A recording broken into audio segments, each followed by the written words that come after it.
I'm Susan Stone. I'm 50 years old. Today is May 2nd, 2008.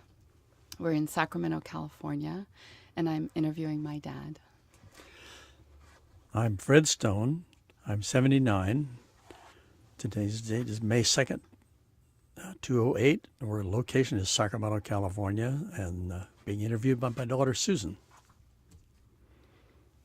So I have grown up listening to your stories, and it's enhanced my life immensely, I would say.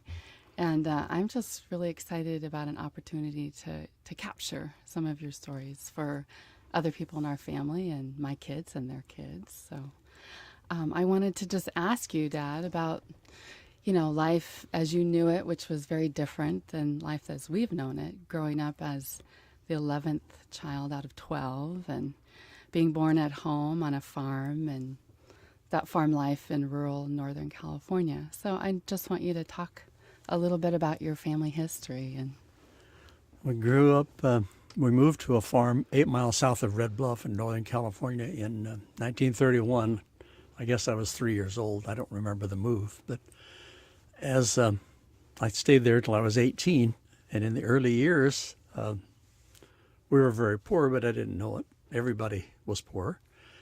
It was sort of a moneyless society. We sold eggs and chickens, and I think we sold milk to the canneries in San Francisco. And with the cash that we had, we bought groceries at the store that you needed, salt, flour, and sugar. But we grew a lot of our own produce. And what kinds of crops did you grow? well, we grew cabbage in the yard and potatoes and carrots and onions. But primarily my father had chickens, and he got to where he had 1,000 chickens. So we sold eggs, and we had about 30 cows, which we milked by hand every morning and every night, 365 days a year. And at about an early age, when I was 12 or so, and I thought about it, I decided I was not going to be a farmer. I wanted days off and shorter work day. So it was very enlightening. I grew up with 4 sisters at home. I'm the 11th of 12 children, but the boys had grown and gone by the time I made a difference. I think I was 11 when my brother left. So I grew up with a family full of girls, and my folks would not allow me to wash dishes or cook anything or do any women's work in the house. So what were your chores? We shoveled cow manure and hay before and the cow manure afterwards, and gathered eggs and chopped wood and split kindling and helped. I drove the truck when I was about 12 while they shoveled loose hay or pitchforked loose hay onto it. And my father would signal for me to stop by hitting the top of the cab with a pitchfork. And I think that impaired my hearing. So you weren't a stranger to hard work. No, it was interesting and a good life. I don't remember very many unhappy or unpleasant things happening. It was pretty normal until 18, and I joined the service. And your mother was the girlfriend when I was a junior in high school, and when I brought her down to the ranch, I wanted to talk to her. So when she was doing dishes, I was in the kitchen helping her, and that was a no-no in our house. Men don't do women's work. Oh, my goodness. And consequently, we were separated while she did the dishes. House rules. We had a rule, sort of unwritten rule, 18 and out. Yeah. So when you got to be 18, you either joined the service or got a job or got married, you were gone. And you joined the service. Yeah. Went to Japan in the 11th Airborne Division for, I was only in about a year and a half, but I got the GI Bill out of that year and a half, and went to college when I got back. My father's much dismayed by it. I had a job working for the telephone company, and when I quit that job to go to college, he was just enraged. He said, "You've got a lifetime job," but my older brother said, "Use the GI Bill, go to college," which was the smartest advice I ever got. So you were the only one. Well, you had a sister who went to nursing school. Yes. But other than that, the only one of 12 that went to college. That's right. And they thought you were crazy for it. turned out good. I taught high school for 21 years, and then I taught at junior college level for 17 years. I've been retired 17 years, and it's really been a great. You always said that teaching was the best job in the world.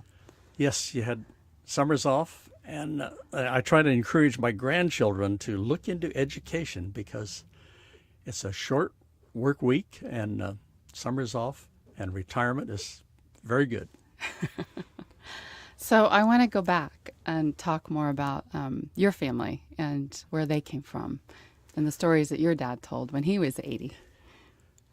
That's true. He wrote a lot of stories when he was 80. His parents had 8 kids when they came to the United States. In about, let's see, my dad was born in 85, so they came here about 1880, and he was born here as the 11th kid from England. And my mother grew up near Philadelphia in an Amish, I don't know how they met, but anyhow, they ran across each other when she was 16 and he was 21. She wanted to get away from her parents. They were from Holland. And my dad was working for his folks, and he wanted to start on his own. So they got married at ages 21 and 16. Wow. And somehow they bought a small farm or rented a small farm and started, and he was raising livestock and cutting hay and feeding them, and he started out as a farmer. Like his education ended in about the 8th grade. Wow. So with an 8th grade education, he became a successful farmer and worked at it all his life. And how about Grandma? Do you know how far she went in school? I do not. I know she got married at 16, so obviously she didn't finish school. But it was 16 and out at her house, she said. Oh, my goodness. So Grandpa did a million different jobs, harvested ice and raised chickens. And he was a very accurate at seeing how to repair things and fix things. He could align wheels on a trailer and a 4-wheel trailer pulled by a tractor. He did alignment work with a straight edge, and he could pour concrete and get it level, or if you wanted a slope in it, he got the slope in it. And he built buildings with, he built a large chicken house with the help of a couple of friends that would house 1,000 chickens, and with a hand gathering egg collection exposed to the outside with screens on to keep the varmints from getting them.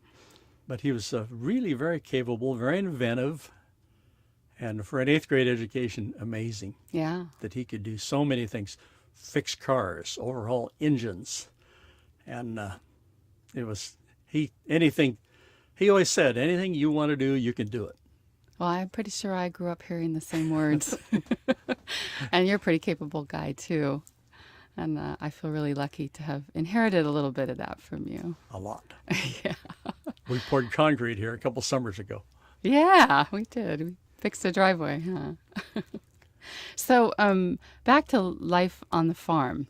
I keep thinking about, the appliances that you didn't have and sort of what life was like in the kitchen and the house. And From earliest on, we got ice blocks from the packing yard at the railroad at Gerber, about a half a mile away, where they iced the boxcars to ship produce, peaches primarily, out of Red Bluff.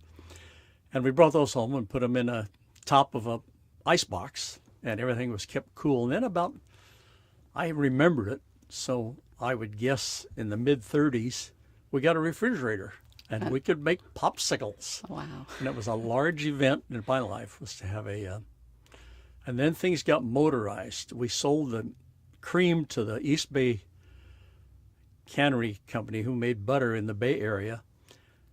And we used to crank the separator where we separated the milk from the cream. And it got motorized. It got a motor on. So with electricity, we had electricity before, but we finally got an electric motor and motorized that. And we motorized the ice cream maker, which we used to crank. And entertainment consisted of the radio, the Jimmy Allen Show, and things like that on the radio. And we played poker and blackjack and Chinese checkers and just plain old checkers for evening entertainment. It was How about singing and music? Did anybody play instruments in the family? yeah, my sister Emily played the accordion. And that was very colorful. She got to be pretty rowdy with that. We could sing all the drinking songs when I was very young. And How about cooking? Grandma cooked on a wood stove. cooked on a wood stove year round with an oven. She baked bread. I never ate store-bought bread until I got in high school. In grammar school, I used to trade sandwiches with my friends because they wanted homemade bread in their sandwich, and I wanted that light, fluffy, airy stuff from the store. The which white one. they never bought. And but we ate homemade bread all the time at home. We ate very well. We had meat every night for dinner, either pork or chicken or beef. And sometimes my dad had pork chops for breakfast. We would slaughter for our own meat at home. And as I got older, they did that less. They began to go to the meat market because there was a lot of debris to get rid of when you slaughter an animal, except chickens, of course. I remember a particular goose. Oh, we had pet geese around, and in the summertime, I had shorts on, and this goose had a knack of pinching you, and when he pinched you, he'd raise a blood blister. And I was walking out there, happened to have a stick in my hand about 3 feet long, and this goose came up, pinched me on the thigh, and raised a blood blister, and I took a swing at him, and his head just went sailing across the yard. I hit directly. And so I went in the house and I said, I think something happened to the goose out there. And I told him what had happened. And my dad went out and he said, it looks like you did if we were going to have a roast goose for dinner. I guess so. He was not upset at all because the goose was going to end up in the oven eventually anyhow. But I speeded it up a little. That's one of my favorite stories.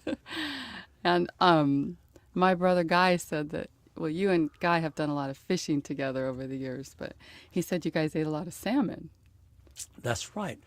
During the Depression years, the state would net the salmon out of the river there by Red Bluff at Los Molinos, and they would remove the eggs and fertilize them for the next crop, but then they gave away all the salmon to anybody who wanted them. So we'd go over there every week and get a big old 45-pounder, and we ate salmon, and it was tiresome, and it was, now we think it's wonderful to go to a restaurant and have salmon, but I still am not too fond of salmon.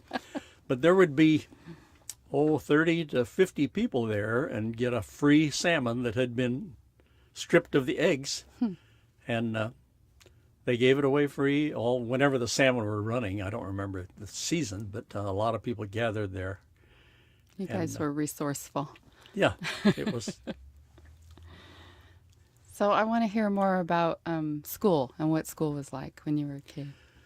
This is everybody went to school. Well, I think one of the boys shoved the vice principal into the swimming pool, so he got kicked out of school, so he joined the Navy.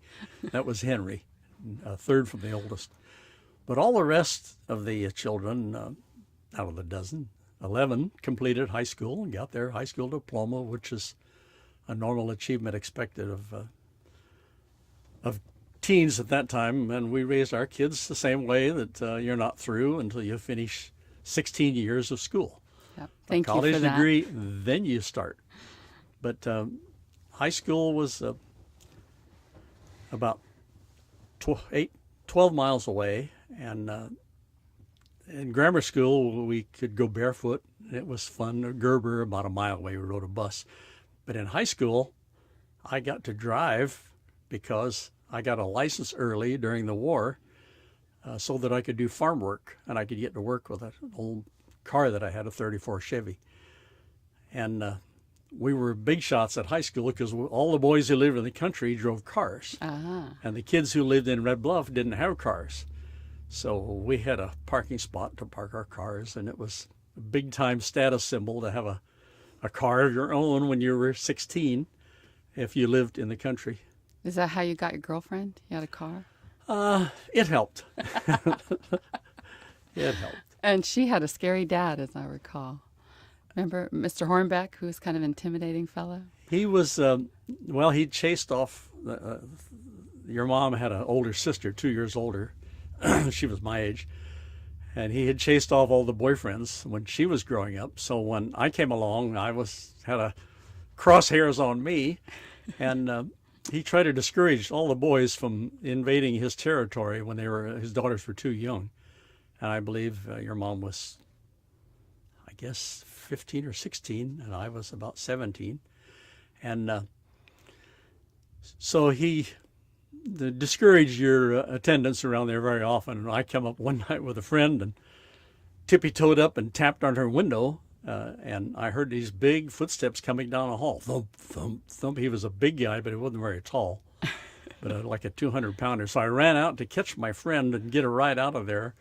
And as I grabbed the car door, I slipped and my legs went under the car, and he ran over my legs. But being 17 years old, I got up quickly with bruised legs and caught the car and escaped from Father Hornbeck, who was the terror of the neighborhood as far as boys courting his daughters were concerned. He was very nice to me over the years. He said that if he could have had another son, he'd want to have one just like me. Oh, yeah, sweet. Yeah, he ended up being a pretty good old guy, as I Yeah. recall. So, how old were you when you guys got married? 20. I had to get a permission from my folks you had to be 21 to get married without a permission from your parents. So we were the first ones out of the 12 to be married in a church with a big fancy wedding ceremony. Most of them went to Reno and got a quick marriage. Huh. And they all worked but a couple. So, tell me a little more about being in the paratroopers and being in Japan. When you went to Japan. Well, I was 18 and I knew everything in the world. And it was a shock to go to Japan as an 18-year-old, and near the base there was a canal, and we'd see these babies' bodies floating down this canal on occasion. You'd see one, and 2 or 3 weeks later you'd see another one. Why was that? Well, I guess the girls got pregnant, and they didn't want to have another female, so they threw the female babies into the canal. And at 18, it just tore me apart. Oh, I my was goodness. really upset. But the way they look at life in Japan is much harsher than we do here. I mean, here, Well, you're talking 1940, 6. and so this was the occupation Yeah, after the war World had been War over II. for a year. I was in the occupation army, and that just shocked me into reality. And another thing that shocked me into reality, they wanted to impress us young, horny guys to stay away from the Japanese prostitutes. So what they did is they laid out a dead Japanese who was badly decayed with syphilis and Oh, my had goodness. open, I don't know if they're open or plastic, but sores all over him. And we had to walk by a narrow walkway 3 feet away and look at these 3 dead corpses. I tell you, that was a cure. Yeah, It kept you on base shooting pool. a little bit of shock therapy there. And it blew my mind that our military would do that as a scare tactic, but it worked. It worked. They said, keep it zipped while you're here. Wow. And if you went out on leave, you couldn't get back on base until you came through the medical office that they had set up there.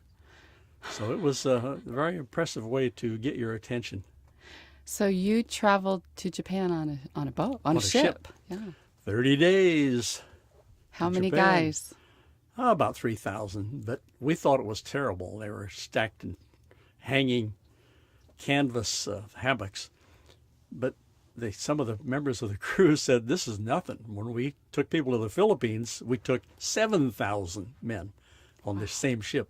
We had about 3,000 on. We're only stacked 3 high. And Like cordwood.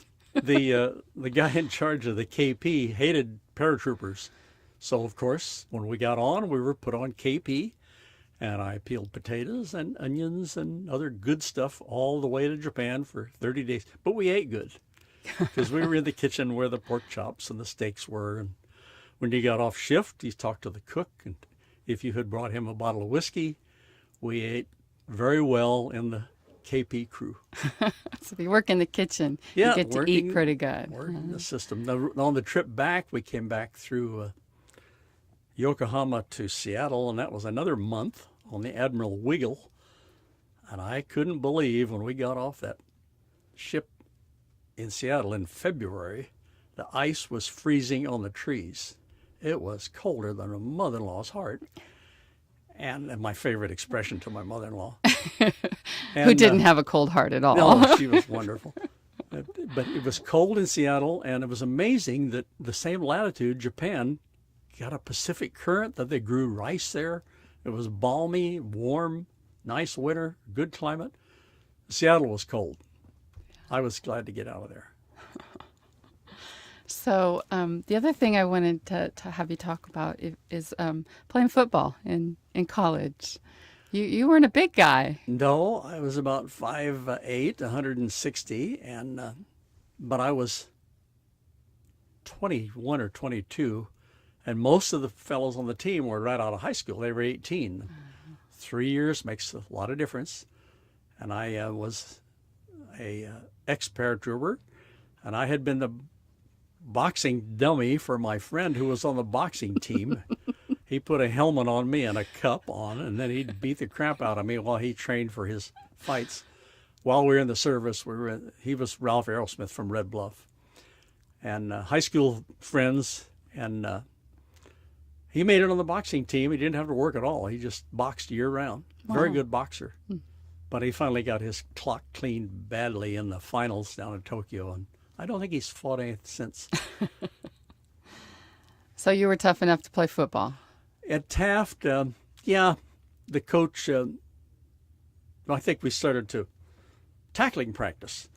And the coach says, what position are you trying out for? And I said, halfback. He says, you're too small.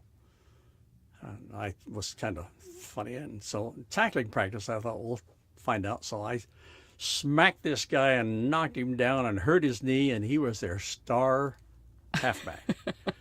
And so the coach took me aside and said, when the guy's got the white hat on, you don't tackle him. I said, well, why is he in tackling drill? You're supposed to run by him. So anyhow, after a few more collisions with some of my friends on the football team, I made it as a right guard. Offensively, we paid both ways then, and linebacker, who I was a little guy, but after I hurt the halfback, I qualified as a linebacker. Wasn't afraid to hit. And I got the inspirational award on the football team, even though I was a flea compared to the 200-pounders. 200-pounders were big guys then. Now they wouldn't qualify. Yeah. But it was a rich experience. I thought I was indestructible until I dislocated my shoulder. Some big guy stepped on my foot when I played Army football in Japan and broke a bone in my foot. So I was taken off the team there and put in the hospital with a foot in a cast for, I think, 6 weeks early in the season. Oh, boy. But you bounced. Yep, bounced back. So then after Taft, did you play football at Fresno State? No, I walked through the locker room and I was looking at the chest of everybody in there. At 5'9", I was about a foot short. Not quite big enough for the state team. And besides, we had started a family and I had a part-time job, plus a GI Bill, which was a total sum of $125 a month at Fresno, whether we had one child. It was $75 in Taft until we got married. But, you made $1 an hour, and gas was 15 cents a gallon, and a loaf of bread was 15 cents, so we got by. I always had a part-time job while I was going to college. Is that when you were driving the milk truck?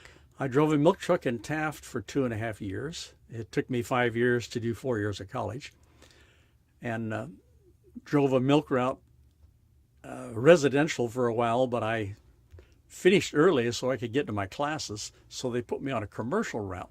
So I drove up the Cuyama Valley past Taft, and I'd still get in early and make it to classes. So then they had me doing some warehouse work so that I got in my full 8 hours, because on a route, when you finished, you could go home. But working in that damn warehouse, you couldn't go home. You were So always trying to cut corners, weren't oh you? yeah, got to be a faster way to do this.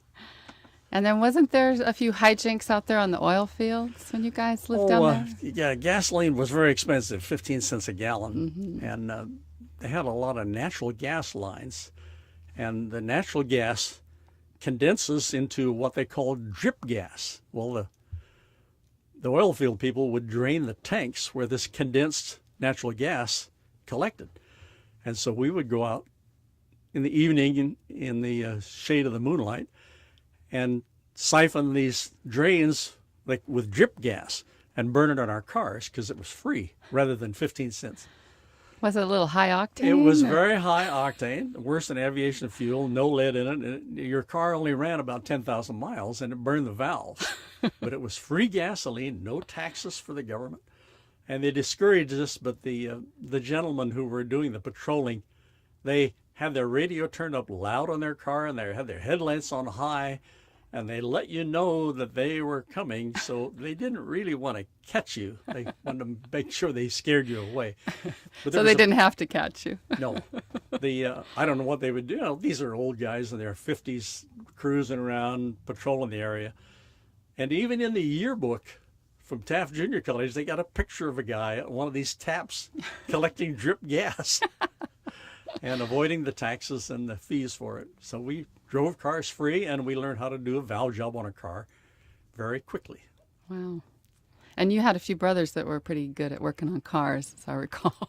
They were all mechanics, and it was funny when I was a kid. They said, you know, you can't even work on a car. You haven't got any mechanical ability. They were very good at overhauling engines, and they said it's a good thing you got a job as a school teacher because you couldn't be a mechanic.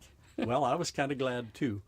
But Bob and Sam and Bill were all excellent mechanics. Bill ran a service station, worked on cars.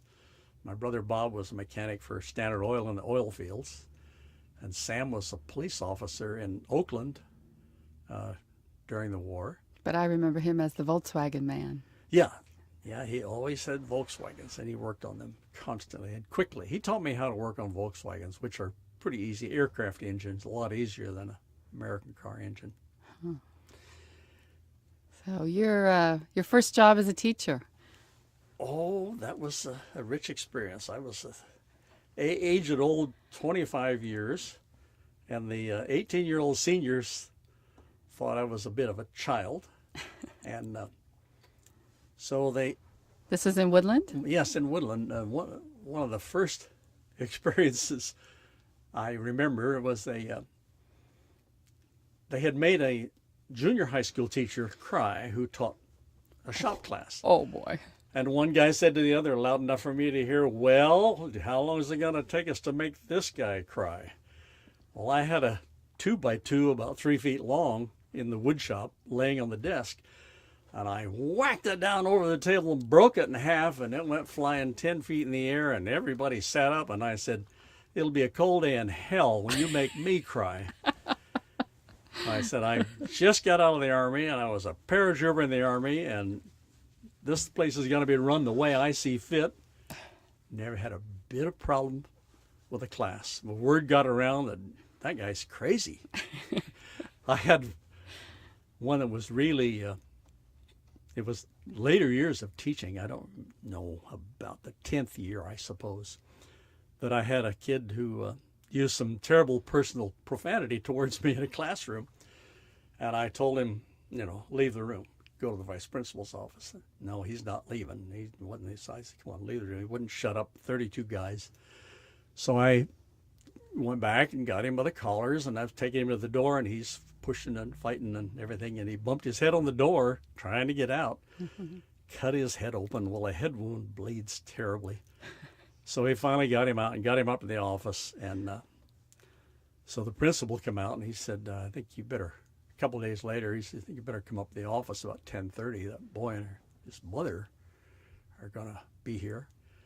And I said, fine. So we went up, and so the attorney started with me. And they brought a lawyer. Oh, what a lawyer. They were going to go for the jugular. And so the lawyer said, I've heard his version, the student's version. I'd like to hear you explain what happened. And so I explained to him that the boy was being very profane towards me, and I was trying to get him out of the room, and he bumped his head. And the mother, when I told her what he had called me, she grabbed him by the hair, left the principal's office, and out they went. And she's got this 14-year-old by the hair, and he's not complaining too much. And the lawyer says, I don't think you'll be hearing from us. But this was 1950, 60 something. 58, Yeah, possibly. A yeah. long time ago. Yeah. I'm sure I'd be sued now. Oh, yeah. You probably lose your job. But the word got around. I had no discipline problems from then on. That the kid ran into the door as far as I was concerned. So what was your salary as a teacher in the I started at a 1950s? priceless sum of $3,000 a year. Wow. Almost $300 a month. And what did your first home cost in Woodland? $10,900. A 3-bedroom, 1-bath, 2-car detached garage. And it was the first house we bought it was in 1955. We had rented up till then, and you still live in it? still live in the same house. Yeah. Well, we've added 1,700 feet and an air conditioner, another bathroom, but Put a few roofs on. I think we'll stay. Yeah, I think you will. So, you've been married for almost 60 years. Yep, 59 and a half. So what's the secret to staying married that long? I think paying attention to each other. Yeah. Yeah, we've been on the rocky road a couple of times, but paying attention to each other and noticing, if things are out of whack, ask questions, what's wrong, and get it straightened out, get to the bottom of it. Because if somebody gets silent, silence doesn't mean everything's okay. That's a good lesson. Yeah. It's if somebody gets very remote in silence and separate them from yourself, there's trouble in them or our hills. Yeah. And So, it worked. Yeah. I met her because I saw her walking down the street in Red Bluff, and I asked the guy I was with, who's that cutie? Oh, that's Alberta's little sister. She's only in the 9th grade or something. Well, it was really funny how I went to a school dance, and I had a date, and I took her home, and I came back to the dance, and asked Theta if I could give her a ride home. She cut me off right at the bootstraps. She says, you're not a very nice person. You already took your date home, and then you come back to try to take me home. I don't want to talk to you. And she walked away. That was our first spoken words to each other. Huh. She cut me off, but I was persistent. Yeah.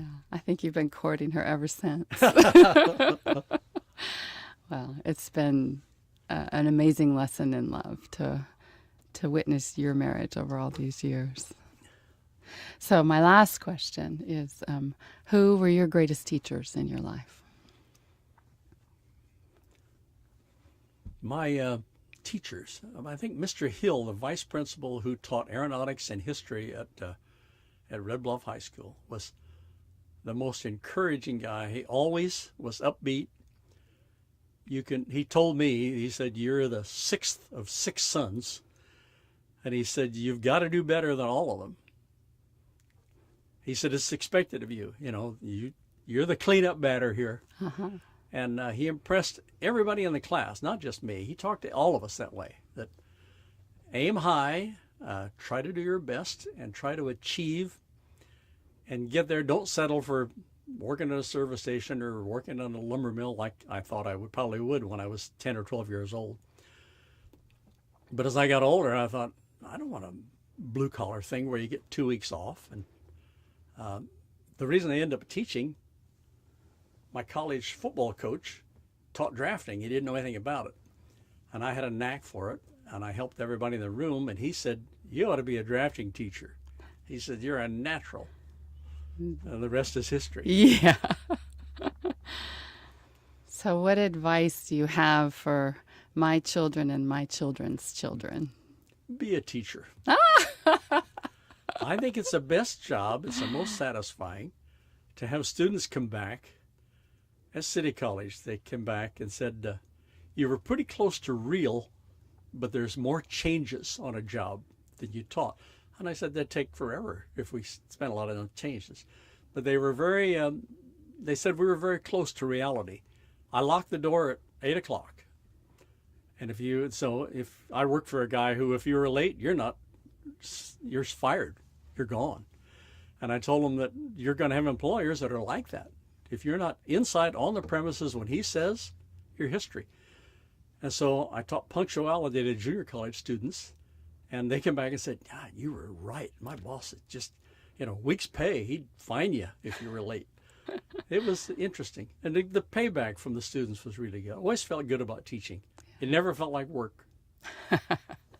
You never made it look like work either. No, I had a lot of friends. Well, thank you. Sure. This has been fun. I love you. And I love you.